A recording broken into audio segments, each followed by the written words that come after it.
Chez les Bodendascher, on prend le petit déjeuner en français. Est-ce que je peux un petit peu de céréales? Élève en CE1, Quinn est inscrit dans un programme bilingue français-anglais dans une école publique de Brooklyn. Pour son plus grand bonheur. Je suis contente de parler français en classe. La loi de New York oblige aux écoles d'ouvrir un programme bilingue si suffisamment de parents en font la demande. Aujourd'hui, ce sont une dizaine d'établissements qui offrent une section bilingue, avec plus de 1300 élèves.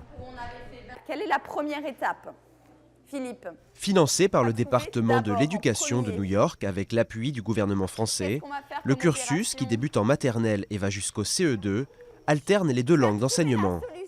La méthode, elle, est américaine. On travaille seulement par petits groupes.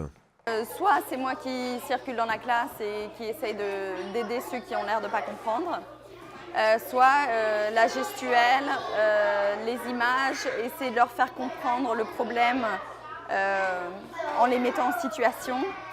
Le Dual Language Program a vu le jour en 2007 sous l'impulsion des familles, avec le soutien du corps enseignant. Pour celui-ci, l'apprentissage du bilinguisme offre avant tout une ouverture sur le monde et sollicite les enfants intellectuellement. Les recherches ont prouvé que le cerveau des enfants qui parlent plusieurs langues fonctionne différemment et qui sont capables de remplir des tâches plus complexes en grandissant. C'est donc évidemment un avantage. Des bénéfices que la communauté française de New York veut étendre à toutes les classes, mais pas seulement. Fabrice Jomont, responsable éducation auprès de l'ambassade de France, aimerait que l'initiative soit exportée à l'international. En France, par exemple.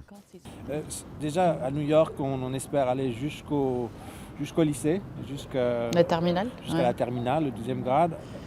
Je suis sûr que les Français ont envie, les familles françaises auraient envie de mettre leurs enfants dans les programmes bilingues dès l'école primaire. Reste un obstacle de taille, trouver des professeurs qui enseignent en français. Car pour exercer, ils doivent être certifiés par l'État de New York.